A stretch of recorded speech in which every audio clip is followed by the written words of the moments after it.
Hello, everyone. Today, I have the privilege of being with Dr. Lorri Wilke again. Thank you so much, Lorri, for joining us as we begin this discussion about the upcoming conference, Neuroscience, Numeracy, and Meaningful Math Instruction.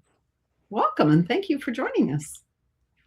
I'm happy to be here, as always. To start us off, we're so happy to have you back, but to start us off, let's explore that connection, or how did you come to explore this connection between neuroscience and math instruction? Yeah, that's really a simple answer for me because I stop and think about all the types of students I've worked with over the years. And I recognize that if I want to best support my students as an educational therapist, then I need to understand a wide range of learning challenges. And while reading and spelling difficulties are some of the more common difficulties with students who come to me, I recognize that not all students have reading and spelling difficulties. There's a lot of kids who struggle specifically in math. That being said, there's a lot of students with reading difficulties who also struggle in math. So if I am going to be able to best support the students I work with, I need to have knowledge, experience, practical ideas. I need to know how to work with all kinds of learning challenges. And I think about one of my favorite students over the years. It's been, I don't know, maybe 2 or 3 years since I've worked with this young man, but he came to me with, he had every diagnosis there was. He had dyslexia, dysgraphia, dyscalculia, ADHD. He had some anxiety issues, and such a delightful young man. But math disability was one of his challenges. And so I'm thankful that I have the training, the knowledge, the experience, and the toolbox, frankly, to be able to address all of those different learning challenges. And for a lot of kids, they have overlapping challenges. It's not just reading, it's not just spelling, it's not just math. So we need to be prepared for the overlap. Yeah. For sure, that whole piece of the 3 Ds of dyslexia, dysgraphia, dyscalculia that come together with many of our kids. At the conference, regardless of the conference, I know that your passion is teaching Feuerstein courses and the cognitive functions that Dr.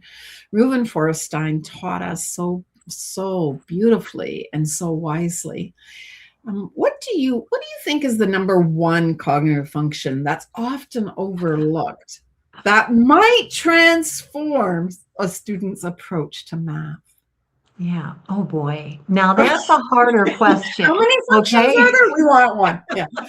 Yeah. I've got 28 cognitive functions to choose from.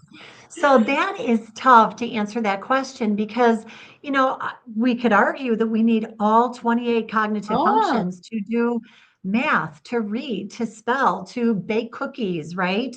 To build a birdhouse. I mean, we use all the cognitive functions for any activity that we're involved in. But so I can't really pick just one. But if I was forced to come up with one or two, I'm going to pick two. I'm going to pick two. Is that okay? Yeah, absolutely. Yeah. To answer your question, I'm going to name self-control, which is an output function, and planning, which is an elaboration function. Professor Feuerstein, and Diane, you've been in classes with me, so you probably remember me saying this. But Professor Feuerstein said that the antidote to impulsivity is planning. So if you have a student who struggles with self-control and they're just constantly, working haphazardly, the antidote to that is to teach them how to plan. That student needs to learn how to plan. So if a learner takes his time to plan, then that's going to greatly reduce the impulsivity. So, for example, let's say I've got a student who's working on word problems, and maybe he's used to whipping through those word problems. If he learns to take his time, to focus, to think, to plan his work, then the impulsivity is greatly reduced. Now, I realize I just rattled off several cognitive functions in that example there, but that just illustrates the overlap of the cognitive functions. So if you reduce your impulsivity, or in other words, if you increase your self-control, which is a cognitive function, do you know the other functions that are also going to improve as a result of that? And as you improve some of the other cognitive functions, how that's going to impact your self-control. So they all overlap. Yeah. And as you were talking about the planning, the cognitive function of planning, it made me think, and even like maybe even a step before that was the, let me think.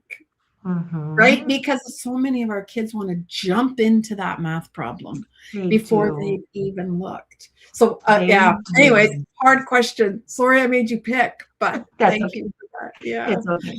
So sometimes as educators, we can get stuck, or maybe we're not so strong in math. I know that as I instruct educational therapists and instructors in workshops, often they'll come to me to say, but I'm not good at math.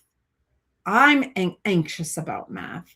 And so I guess my question is, how can we help shift that in our educators that might towards skills, thinking skills, comparison or hypothetical reasoning that can change that experience. Any thoughts on that? Yeah, I actually love this question. I really love this question because we do get a fair number of students who say, I just don't get math. I'm just not good at math. I can't do math. We hear it often enough, too often, really. And so it isn't often, it's not because they can't learn, right? When they're struggling with math, it's not because they can't learn. It's because they're being asked to perform procedures often without those thinking structures that they need to perform those math procedures, right? And so in order to make those procedures meaningful to them, we need to create the cognitive structures to make those procedures meaningful. So we can shift toward thinking, if we shift toward thinking skills away from procedural skills, then the experience is going to be way more meaningful for students, right? So if we shift to thinking instead of memorizing steps, it's just more meaningful for students. So let's take, for example, comparisons. Okay. When students learn to ask, how are these, for example, he's looking at a couple of different problems, math problems. And when the student learns to ask, how are these problems alike? How are these problems different? Then the student is beginning to notice patterns, beginning to notice relationships. And instead of seeing each problem as new and confusing, the student hopefully is going to start to group problems together, familiar problems together. And this is going to build confidence. It's going to reduce the cognitive load because the student is attaching something new to something that he previously learned. So that greatly reduces the cognitive load. Now, you also mentioned hypothetical thinking in your question to me. When students move from passive learners to active learners, for example, they can begin asking questions like, what would happen if we changed this number? Or what if we did this or that? And they can start to look at it hypothetically.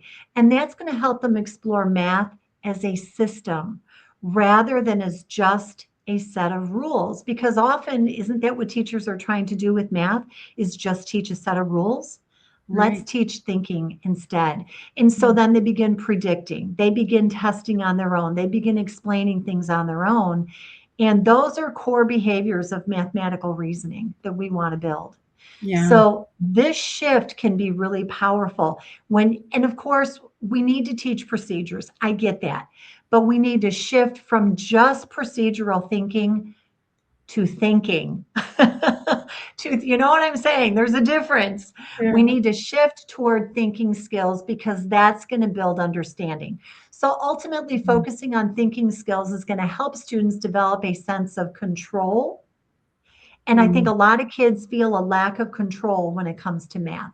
So if we approach it this way, math stops being something that happens to them and it starts to become something that they can actually figure out because they gain control.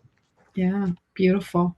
I love your examples, and I love, that encouragement that really we can help kids understand. It's not I don't know math or I do know math, but it really is this place where we can say, let me think. I wonder what would happen if. How does this compare to this? And so all Right.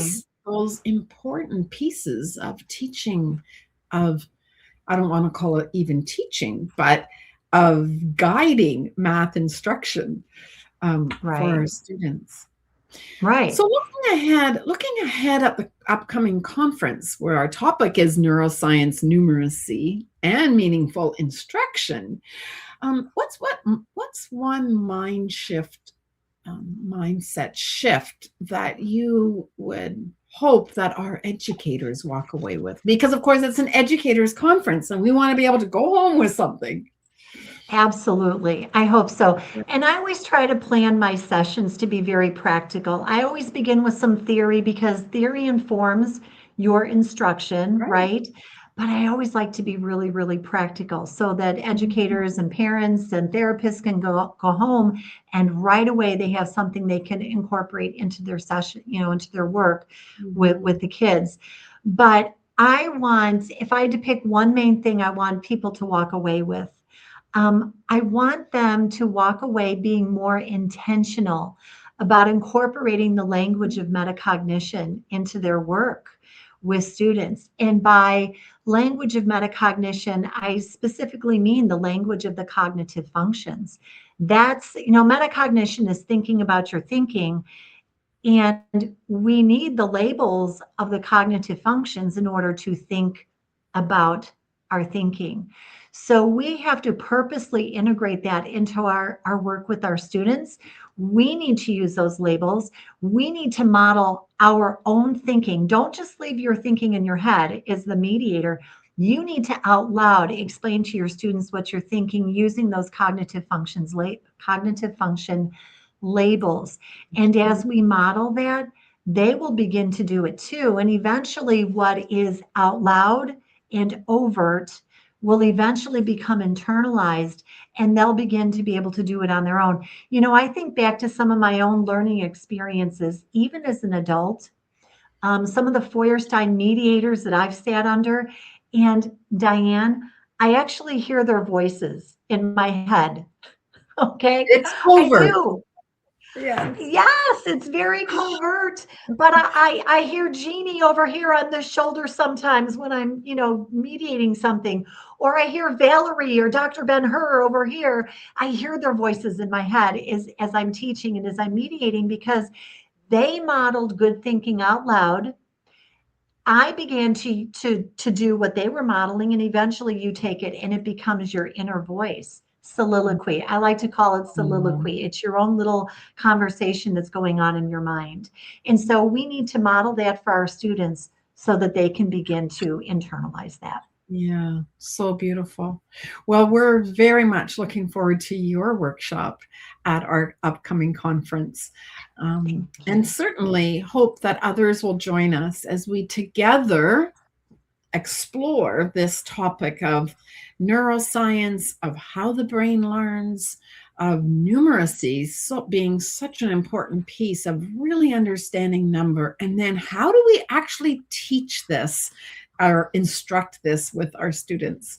So thank you. And we look forward to seeing you soon. You're welcome. I can't wait to come back up there and visit all of my friends to the north. I'm looking forward to it.